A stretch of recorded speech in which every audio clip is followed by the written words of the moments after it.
जी हाँ, वो रोष तो है ही। मतलब बल्कि सबसे पुराना अगर कोई राज्य मंत्री देखा जाए तो बार-बार राज्य मंत्री बनने वाला अगर कोई इतिहास के अंदर है तो मैं ही हूँ शायद। सर बीजेपी के अंदर गुटबाजी देखने को आती है। आप जहाँ पे गुड़गांव में लड़े वहाँ पे भी गुटबाजी, बीजेपी के नेताओं ने ही आपका साथ नहीं दिया। तो आपको लगता है कि कांग्रेस से ज्यादा गुटबाजी बीजेपी में हर पार्टी में थोड़ी बहुत होती है। कांग्रेस में भी गुटबाजी है, मैं वहाँ भी रह चुका हूँ। 34 साल मैंने कांग्रेस के अंदर गुजारे हैं, तो वहाँ का भी गुटबाजी का मैं शिकार रहा था। और यहाँ पर भी थोड़ी बहुत हो रही है। नई पार्टी है, जैसे कि हरियाणा के अंदर और टाइम गुजरेगा, शायद और उभर करके आएगी। सर सिरसा में है ना, आदित्य देवीलाल ने कहा कि हरियाणा में जो अधिकारी है निरंकुश हो गए हैं, वो मानते नहीं है जनता की और ना ही अफसरों की सुनते हैं। ऐसे ही सर गुड़गांव में राव नरवीन ने भी कहा था कि जो अधिकारी लूटने में लगे हैं अब्दाली की तरह। आपका क्या? देखो, अब ये जब तक कि इसकी कोई इंक्वायरी ना हो, जवानी जमा खर्च से तो बात बनता नहीं है। अब गुड़गांव का आपने जिक्र किया, तो गुड़गांव में एक इको ग्रीन नाम की संस्था है, चाइनीज बैकिंग के साथ है या चाइनीज पैसा उसके अंदर लगा हुआ है। 18 के अंदर नियुक्त करी गई थी, कूड़ा मलबा साफ करने के लिए उसको अधिकार दिया गया था। उसने ढेले भर का काम किया नहीं।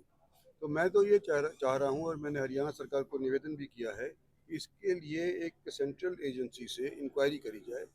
जो अफसर लिप्त है उसके खिलाफ कार्रवाई हो, अगर कोई नेता उसके अंदर लिप्त है उसके खिलाफ कार्रवाई हो।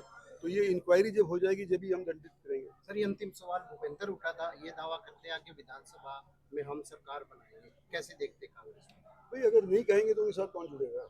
सर आपके जो समर्थक हैं अब ये चाहते हैं कि आप मुख्यमंत्री बने हरियाणा के, क्योंकि सबसे सीनियर लीडर आप हैं। अगर नायाब सैनी जी की बात की जाए, उनसे भी सीनियर आया आप ही हैं, और अमित शाह जी आए थे, उन्होंने भी उनके लिए किया था। आपके समर्थक या जो भी चाहते हैं आप सीएम बने, क्या कहेंगे सर? देखो, वो तो हमारे पार्टी का फैसला होता है।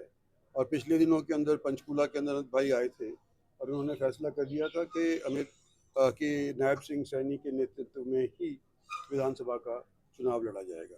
तो ये फैसला हो चुका है इस चीज़ पर। सर आपको कैबिनेट मंत्री भी नहीं बनाया, इस तरह का भी लोगों में रोष है, राज्य मंत्री का ही दर्जा दिया गया। जी हाँ, वो रोष तो है ही। मतलब